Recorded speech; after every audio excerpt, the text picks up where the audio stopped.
बालिका उच्च माध्यमिक आदर्श विद्या मंदिर मालपुरा द्वारा संचालित ऑनलाइन क्लास में मैं गोवर्धन शर्मा आपका स्वागत करता हूं। कक्षा 12 भूगोल विषय जो है इसका अध्ययन कर रहे थे।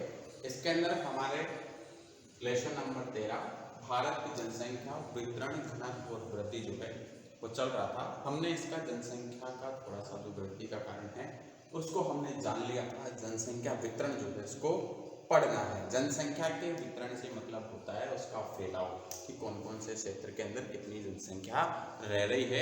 भारत के ऐसे कुछ क्षेत्र हैं, कुछ राज्य हैं जहां जनसंख्या का दबाव अत्यधिक है और कुछ राज्य ऐसे हैं जहां जनसंख्या का दबाव जो है वो क्या है, न्यूनतम है। मतलब किसी क्षेत्र का जनसंख्या घनत्व ज्यादा है और किसी क्षेत्र का जनसंख्या घनत्व क्या है, कम है। चलिए हम बात करते हैं भारत की जो जनसंख्या है इसकी एक प्रमुख विशेषता उसका असमान वितरण है। अगर भारत की जनसंख्या की विशेषताओं की बात हो जाए तो उसके अंदर उच्च जन्म दर वगैरह है, हमारे निम्न मृत्यु दर है, या शिशु लिंगानुपात कम है।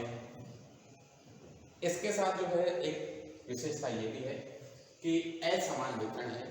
ठीक है, साक्षरता प्रतिशत भी हमारे यहाँ कम है। ये जनसंख्या की प्रमुख विशेषता है। इसके अंदर से एक महत्वपूर्ण है कि जनसंख्या जो है उसका वितरण क्या है, असमान है, समान रूप से नहीं है।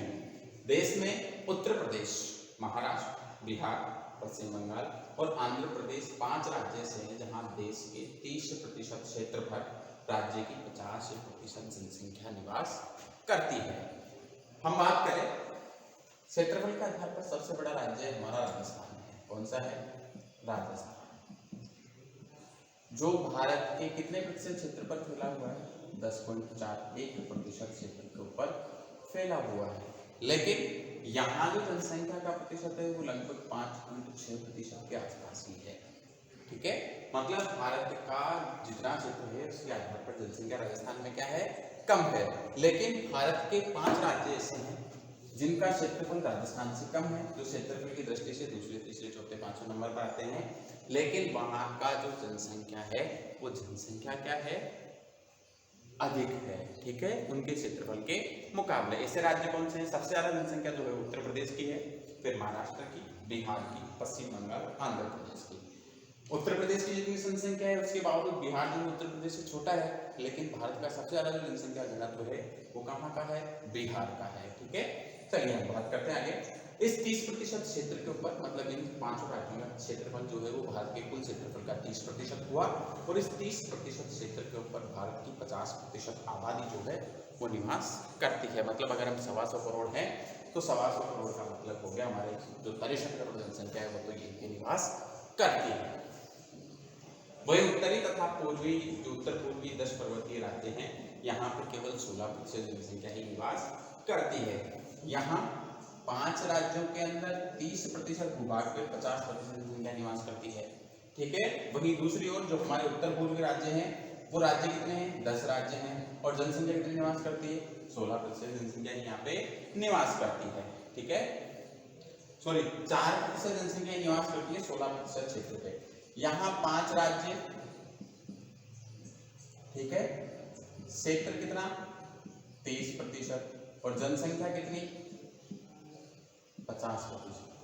ठीक है, वहीं दूसरी ओर राज्य कितने? 10, क्षेत्र कितना? 16% और जनसंख्या कितनी निवास करती है? केवल 4%।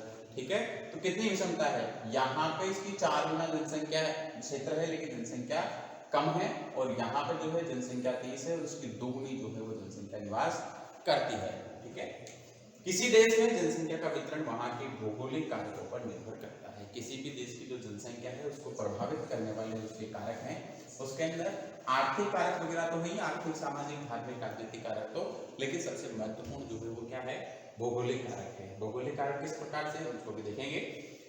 सामान्य रूप से मानवीय संसाधनों को जीविका चलाने के लिए रोजगार के साधनों की आवश्यकता होती है। कोई भी व्यक्ति जो है उसको अपनी जीविका, अपने जीवन के उपार्जन के लिए रोजगार के साधनों की आवश्यकता होती है और रोजगार के जो साधन हैं वो किसी भी क्षेत्र की वहां की भौगोलिक दशाओं के ऊपर निर्भर करते हैं।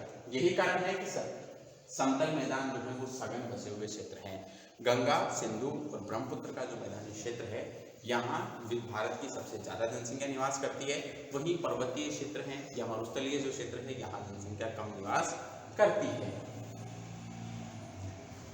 जो अन्य पठारी और पहाड़ी क्षेत्रों की तुलना में अधिक जनसंख्या को आकर्षित करते हैं। समतल जो मैदान होते हैं, यहाँ की भौगोलिक परिस्थितियाँ क्या होती है कि यहाँ पर एक प्रकार से जो मैदान है उसकी प्रकार की स्थिति होती है, और मैदान है इसलिए क्या होगा, सपाट होगा। सपाट होगा तो परिवहन जो है उसकी सुविधा आसानी से मिल पाएगी। ठीक है, सड़क परिवहन भी हो सकता है और रेल परिवहन भी है, और हमारा जो वायु परिवहन वो भी।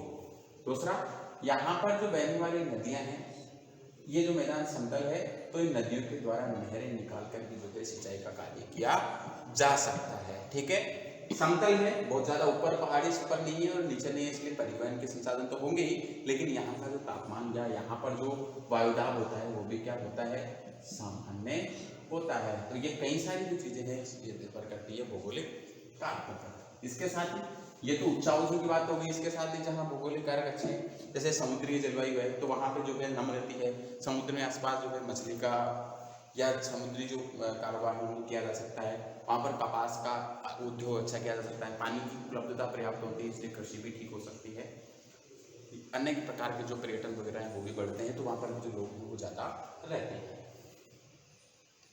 वितरण की दृष्टि से मैदानी क्षेत्र अपना प्रथम स्थान रखते हैं। जनसंख्या वितरण की अगर हम बात करें तो मैदानी क्षेत्रों के अंदर जनसंख्या ज़्यादा निवास करती है पठारी और पहाड़ी क्षेत्रों की तुलना में। 2011 की जनगणना के अनुसार भारत के मध्यवर्ती मैदान क्षेत्र में उत्तर प्रदेश जो है यहाँ पे 19.96 करोड़ मतलब लगभग 20 करोड़ जनसंख्या, पंजाब के अंदर 27.7 करोड़, बिहार में 10.38 करोड़ और पश्चिम बंगाल में 9.13, हरियाणा में 2.54 और राजस्थान में 6.86 करोड़ जनसंख्या है, जो एक प्रकार से मैदानी क्षेत्रों में रहती है। देश की 42.7% जनसंख्या इसी क्षेत्र में निवास करती है, लगभग आधी जनसंख्या जो है वो मैदानी क्षेत्रों में ही निवास करती है। जनसंख्या के वितरण में दक्षिण के पठार वाले राज्य अपना द्वितीय स्थान रखते हैं। दक्षिण का जो पठार है वहाँ बहुत ज़्यादा उच्चावच नहीं है, लेकिन पठारी क्षेत्र है तो वो भी जो है जनसंख्या को अपनी ओर आकर्षित करते हैं। इसमें भारत में जो जिस राज्य की दूसरी स्थान पर जनसंख्या है वो है महाराष्ट्र। सबसे पहले उत्तर प्रदेश है जो मैदानी क्षेत्र का है, और दूसरा जो है वो है महाराष्ट्र जो एक प्रकार से पठारी क्षेत्र का राज्य है। महाराष्ट्र के अंदर 11.24 करोड़ जनसंख्या निवास करती है, वहीं मध्य प्रदेश में 7.26, कर्नाटक में 6.11, आंध्र प्रदेश में 8.47 करोड़ जनसंख्या जो है उसका अधिकतम वितरण शहरी क्षेत्रों में निवास करता है। तीसरे श्रेणी में भारत के सभी समुद्री तटीय क्षेत्र, उत्तरी पूर्वी पर्वतीय क्षेत्र और राजस्थान का पश्चिमी मरुस्थलीय भाग सम्मिलित है। ये जो भाग है इसमें कौन कौन से तीसरी श्रेणी के अंदर, देखो सबसे पहली श्रेणी जो है इस फर्स्ट श्रेणी के अंदर कौन कौन से राज्य सम्मिलित हैं, जो केवल मैदानी भागों में है। कौन से, मैदानी भागों में। ठीक है, सेकंड जो श्रेणी है इस सेकंड श्रेणी के अंदर है पठार। और पठार भी क्या है, धरातल से ऊपर उठा हुआ एक मेजनुमा भाग होता है, तो प्राय क्या होता है, सपाट ही होता है, एक प्रकार से मैदान ही है। ठीक है, और तीसरी जो श्रेणी है इस तीसरी श्रेणी के अंदर एक तो हमारे तट, दूसरा पर्वत और तीसरा मरुस्थल, ये तीन श्रेणियां हमने डिवाइड की, एक तो मैदानी भाग, दूसरे में पठारी भाग और तीसरे के अंदर जो है तट, पर्वत और मरुस्थल, इन तीनों को सम्मिलित किया। तो सबसे ज्यादा जो जनसंख्या निवास करती है वो तो कहाँ करती है, मैदानी भागों में। द्वितीय नंबर पर जो जनसंख्या निवास करती है वो कहाँ करती है, पठारी भागों में। न्यूनतम जो जनसंख्या निवास करती है वो कहाँ है, तट, पर्वत और मरुस्थल, ये भागों के अंदर जनसंख्या जो है वो न्यूनतम निवास करती है। आगे हम बात करें, भारत में जनसंख्या वितरण में विषमता तथा क्षेत्रीय भिन्नता क्या है, पाई जाती है। वास्तव में जनसंख्या वितरण अनेक प्राकृतिक, सामाजिक, आर्थिक, जनांगीय, राजनीतिक और ऐतिहासिक कारकों पर नियंत्रण होता है। जनसंख्या वितरण को प्रभावित करने वाले कारक अगर पूछ लिया जाए तो सबसे पहले जो है जनसंख्या वितरण को प्रभावित करने वाले कारकों में एक तो आएंगे प्राकृतिक, ठीक है, प्राकृतिक कारक, फिर दूसरे नंबर पे आएगा सामाजिक, फिर है आर्थिक, जनांगीय, ठीक है,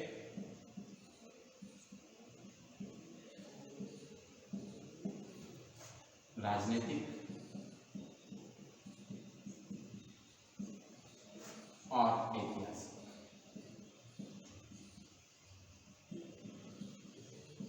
ठीक है, ये मूल रूप से कारक है। इसके बाद प्राकृतिक जो कारक है इसको भी हम अलग अलग भागों में बांट सकते हैं। ठीक है, जलवायु हो गई, उच्चावच हो गई, इन उच्चावचों के अंदर ही पर्वत, पठार, मैदान, नदियां आदि जो चीजें हैं वो इसमें सम्मिलित होगी। सामाजिक जो है, इस सामाजिक के अंदर हम सांस्कृतिक और धार्मिक, ठीक है, इन कारणों को जो है इसके अंदर सम्मिलित कर सकते हैं। आर्थिक कारकों के अंदर वैसे तो भौगोलिक कारकों के साथ ही इसको संसाधन भी इसके अंदर सम्मिलित होंगे। संसाधन, रोजगार, ठीक है, परिवहन वगैरह, वो सब चीजें इसमें सम्मिलित होगी। जनांकीय के कारणों के अंदर वहां का शिक्षा का स्तर, साक्षरता, ठीक है, वहां पर चिकित्सा की व्यवस्थाएं किस प्रकार की, स्वास्थ्य, ठीक। इसके साथ ही वहां का लिंगानुपात वगैरह भी इसके ऊपर निर्भर करता है। वहां पर रहने वाले लोगों की जो सभ्यताएं वो भी इस पर निर्भर करती है। राजनीतिक कारणों के अंदर स्पष्ट रूप से राजनीतिक कारण तो है, लेकिन सामयिक कारण या शांति व्यवस्था वाले क्षेत्र जो है वो इसके अंदर सम्मिलित होंगे। सामरिक, युद्ध वगैरह का माहौल रहता है ना, जैसे जम्मू कश्मीर या भारत के जितने बॉर्डर वाले जो क्षेत्र हैं वहां पर लगभग एक प्रकार से जीवन अव्यवस्थित है, अशांति का माहौल रहता है, तो वहां पर जनसंख्या निवास करना कम पसंद करती है। ठीक है, और ऐतिहासिक कारणों के अंदर इतिहास से जुड़ी हुई चीजें हैं, जिन लोगों का ऐतिहासिक होता है कि तो मेरी पैतृक चीज है, मैं इसको छोड़कर दूसरे स्थान पर नहीं जा सकता, तो वो भी जो है जनसंख्या के वितरण को प्रभावित करते हैं। अगर बात हो जाए जनसंख्या को प्रभावित करने वाले कारकों की, तो प्राकृतिक, सामाजिक, आर्थिक, जनांगीय, राजनीतिक और ऐतिहासिक, ये 6 बिंदु आपको याद रखने हैं। ये आपको याद रहे या नहीं रहे, ठीक है।